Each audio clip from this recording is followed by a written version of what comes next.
जम्मू कश्मीर के गवर्नर सत्यपाल मलिक का कहना है कि उन्होंने Jammu Kashmir reservation amendment bill 2014 को मंजूरी दे दी है, जिसके तहत सरकारी नौकरियों में पहाड़ी और कबायली लोगों को रिजर्वेशन मिलेगा। इन लोगों की लिसानी और तहजीबी शनाख्त है। रिजर्वेशन बिल में तरमीम के तहत पहाड़ी तबके के लिए रिजर्वेशन के लिए अलहदा जुमरा बनाया गया है। रिजर्वेशन तरमीमी बिल की मंजूरी का मुख्तलिफ गोशों से खैर मकदम किया जा रहा है और पीपुल्स कॉन्फ्रेंस के चेयरमैन सज्जाद गनी लोन इस वक्त हमारे साथ फोन लाइन पर है। आइए जानते हैं इनसे इनके तासुरात। सज्जाद साहब, आपका खैर मकदम है। पहाड़ी लोगों के अपलिफ्टमेंट के लिए एक बड़ा कदम उठाया गया है, मोहर लग गई है रिजर्वेशन पर। कैसे देखते हैं इस रिजर्वेशन के बाद किस तरह का अपलिफ्टमेंट होगा इन पहाड़ियों का, किस तरह के हालात सुधरेंगे पहाड़ी लोगों के?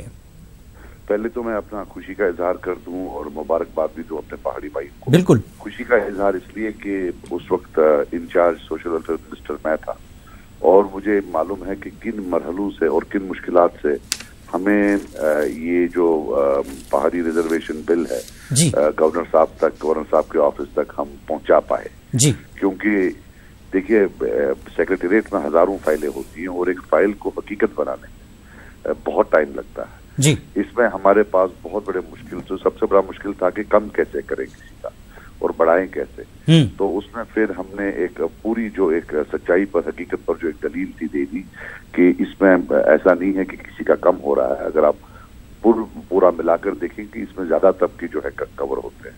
लेकिन सबसे बड़ी बात ये थी कि जो ये पहाड़ी कौम के साथ एक जाती थी स्टेट की तरफ से, सबसे बड़ा एक तो बेनिफिट है ही रिजर्वेशन का, अपलिफ्टमेंट का, लेकिन सबसे बड़ी बात यह है कि ये एक ऑफिशियल रिकग्निशन है स्टेट की तरफ से कि ये कौम है जो पहाड़ियों की एक कौम है, एक समाज में एक इनका अपना एक अलग तरीकोकार है, लैंग्वेज है, कस्टम्स हैं, ये सारी चीजें हैं। मुझे लगता है कि डेकेड्स की जो नाइंसाफी इनके साथ हुई थी वो बड़ी, मैं कहता हूँ बड़ी देर हुई, लेकिन वो नाइंसाफी जो आज उसका जो अंत आया, रिजर्वेशन भी हुई और इनको रिकग्निशन भी मिली। चलिए, वक्त आया, देर आए दुरुस्त आए एक हिसाब से आपके। सर, एक चीज जानना चाहेंगे कि पहाड़ी लोग दूर दराज इलाकों में रहते हैं, चूंकि अब सरकारी नौकरियों में रिजर्वेशन की बात हो रही है तो तालीम में सुधार की सबसे अहम जरूरत होगी। तो दूर दराज इलाकों में, पहाड़ी इलाकों में रहते हैं, तालीम को लेकर क्या कदम उठाए जा सकते हैं? क्योंकि जब तक तालीम नहीं होगी फिर वो सरकारी नौकरी में पहुंच नहीं पाएंगे। तो इसके लिए कैसे आप इकदाम किए जा सकते हैं? एडमिशन में भी जैसे मेडिकल कॉलेजेस हैं, इंजीनियरिंग कॉलेजेस हैं, उसमें तो आएंगे ही है। लेकिन हाँ, जो दूर दराज इलाके हैं उसके लिए गवर्नमेंट को चाहिए कि उन तक तालीम पहुंचाने के लिए और एक स्टैंडर्ड की, एक मयार की, क्योंकि आज ओपन मेरिट का जमाना है, उसके लिए वो तो एक अलग से एक पॉलिसी होनी चाहिए। लेकिन इसमें तो एडमिशन में भी जो है रिजर्वेशन है। लेकिन मैं मानता हूं कि जो दूर दराज इलाके हैं, प्राइमरी लेवल, सेकेंडरी लेवल, उस लेवल पर भी गवर्नमेंट को आने वाली या जो आज की है जो गवर्नर हुकूमत है, उनको एक अलग एक प्लान तो होना चाहिए, उन तक एक मयारी एजुकेशन कैसे पहुंचाए।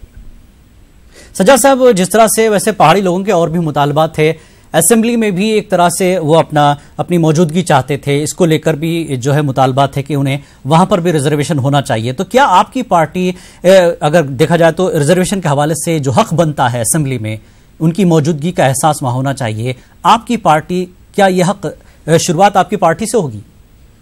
देखिए, ये तो एक बहुत बड़ा डिबेट है। इसमें फिर बाकी तबके भी हैं, जैसे गुजर हैं, पहाड़ी हैं, या बाकी पंडित हैं, सब माइनॉरिटीज का जो है या जो सब ग्रुप्स हैं, माइनॉरिटीज तो नहीं, माइनॉरिटीज तो पंडित रहेगी, बाकी तो सब ये जो है सोशल जो बाकी ग्रुप्स है वो उनका रहेगा। उस पर एक बिल्कुल डिबेट हो सकता है।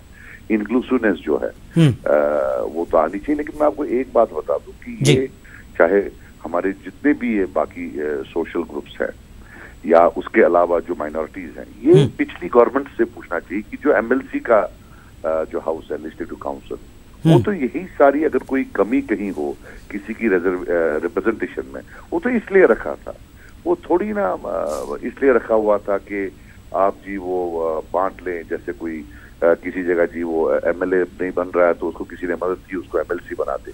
असल जो मकसद लेजिस्लेटिव काउंसिल का था वो पार्टली ये भी था कि जो लोग वहां रिप्रेजेंट नहीं हो रहे वो वहां आए। अब वो हो नहीं रहा है। वो सवाल हम सबको मिलकर, पुरानी जितनी भी 10, 12, 15 हुकूमतें, उनको पूछनी पड़ेगी और अल्लाह करे एक डिबेट आ जाए कि हर सोसाइटी का रिप्रेजेंटेशन कैसे हो, गवर्नेंस में कैसे हो इस डेमोक्रेसी।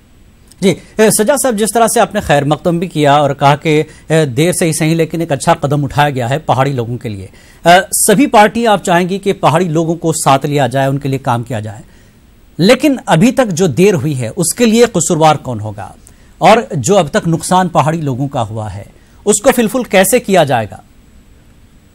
देखिए, मैं कोई क्रेडिट नहीं लेना चाहता हूं क्योंकि ये कलेक्टिवली होता है, जी कैबिनेट में भी पास होता है, लेकिन मेरा अल्लाह जानता है आपके इक़दाम क्या होंगे, पीपुल्स कॉन्फ्रेंस के इक़दाम क्या होंगे? कि ये आप मेरी बात सुनिए, कितना मुश्किल था।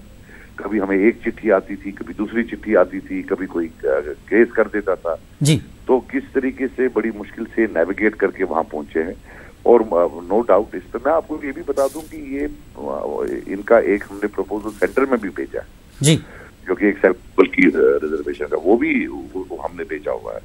अल्लाह करे, देखिए अब जो पुराना नुकसान तो पूरा नहीं कर सकते जी, लेकिन अल्लाह करे कि नया, चलिए नई जो है मुस्तकबिल की तरफ देखना है, नया मुस्तकबिल सामने है आगे की तरफ।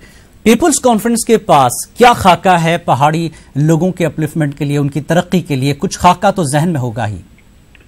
देखिए, अभी वो तो हम मैनिफेस्टो में लाएंगे, लेकिन एक रियलिटी है कि जब हम श्रीनगर और जम्मू में बैठते हैं जी, हमें कोई अंदाजा नहीं होता है ये पहाड़ी या इसमें गुज्जर कौम है या वो कश्मीरी जो वहां पहाड़ों पर बसते हैं, वो अक्रॉस द बोर्ड वो किस स्कूल में जाते हैं, वो किस कॉलेज में जाते हैं जी। एक जदोजहद होती है, पहले प्राइमरी स्कूल जाना, फिर मिडिल स्कूल जाना, और फिर जब हम उनको यहाँ ले आते हैं श्रीनगर में, आओ जी अब ओपन मेरिट में जी। ये बेसिकली इनको जॉब से बाकी चीजों से दूर रखने का एक तरीका है। मैं चाहता हूँ हमारा जो अपनी पार्टी का है कि बिल्कुल इनकी रिजर्वेशन और इनका बाज़ाब्ता डेटा, बाज़ाब्ता एनालिसिस हो हर साल, एनुअल, 2 साल 5 साल बाद, कि क्या ये बाकी लोग, बाकी कौमों की तरह क्या इनका प्रोग्रेशन है या नहीं है, कहीं पीछे तो नहीं रह रहे।